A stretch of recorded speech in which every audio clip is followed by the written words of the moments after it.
સુરતના ડુમ્બસ વિસ્તારમાં આવેલા એક ફાર્મ હાઉસમાં દારૂની પાર્ટી પકડાઈ। 14 ઓગસ્ટની મોડી રાત્રે જન્મદિવસની ચાલી રહેલી હાઈ પ્રોફાઇલ દારૂની મહેફિલ પર પોલીસે દરોડો પાડ્યો। ડુમ્બસ વિસ્તારમાં આવેલ બાપુજીની વાડીમાં ચાલતી રેવ પાર્ટીમાં પોલીસે રેડ કરી કાર્યવાહી દરમિયાન દારૂ અને બિયરની મહેફિલ માણી રહેલા 8 મહિલાઓ સહિત 20થી વધુ લોકોની પોલીસે અટકાયત કરી। તમામ લોકોને મેડિકલ તપાસ માટે સુરતની નવી સિવિલ હોસ્પિટલ ખાતે લાવવામાં આવ્યા।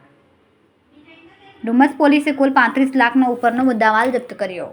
पुलिस कमिश्नर सर सूरत शहर, अधिक पुलिस कमिश्नर सर सेक्टर 2 सूरत शहर तथा नायब पुलिस कमिश्नर सर जोन 7 सूरत शहरनाओ द्वारा पुलिस स्टेशन विस्तारोनी अंदर प्रोएक्टिव पोलिसिंग करीने जो कोई पण गुनाहित प्रवृत्ति जणे आवे तो ते अंगे कायदेसरनी कार्यवाही करवा जे सूचना आपवामां आवेल हती। ते अंतर्गत डुम्मस पोलीस स्टेशननो स्टाफ गतरोज पेट्रोलिंगमां हतो અને બાતમી મેળવવાનો પ્રયત્ન કરેલ। તે દરમિયાન અહીં હેડ કોન્સ્ટેબલને એક રાત્રિના યોજાનાર એક જે દારૂની મહેફિલ છે એ અંગે પાકી ચોક્કસ બાતમી મળતા પોલીસ ઇન્સ્પેક્ટર MV પટેલ અને એમની ટીમ દ્વારા ગઈકાલે રાત્રે સુલતાનાબાદ ખાતે આવેલા બાપુજીની વાડી જે ફાર્મ હાઉસ છે ત્યાં ગાડી રેડ કરવામાં આવેલ છે અને રેડ દરમિયાન કુલ 22 વ્યક્તિઓ દારૂની મહેફિલ કરતા પકડાઈ આવેલ છે। જે પ્રાથમિક પૂછપરછ દરમિયાન જણાઈ આવેલ છે કે આ લોકો જે એક લેડીની બર્થડે હતી એ બર્થડેની અંદર એના માટે આ પાર્ટીનું આયોજન કરેલ હતું। પોલીસ દ્વારા મોડી રાત્રે 2:30 વાગે આ જે ફાર્મ હાઉસ છે તે ખાતે રેડ કરીને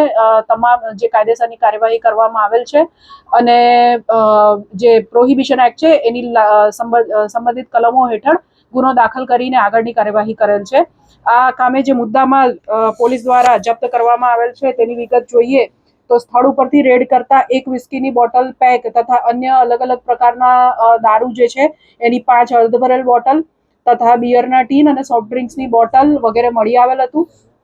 એ ઉપરાંત કુલ પોલીસ દ્વારા 9 જે 4 વ્હીલર ગાડી છે જેની કિંમત અંદાજે 98 લાખ હાલ આંકવામાં આવેલ છે।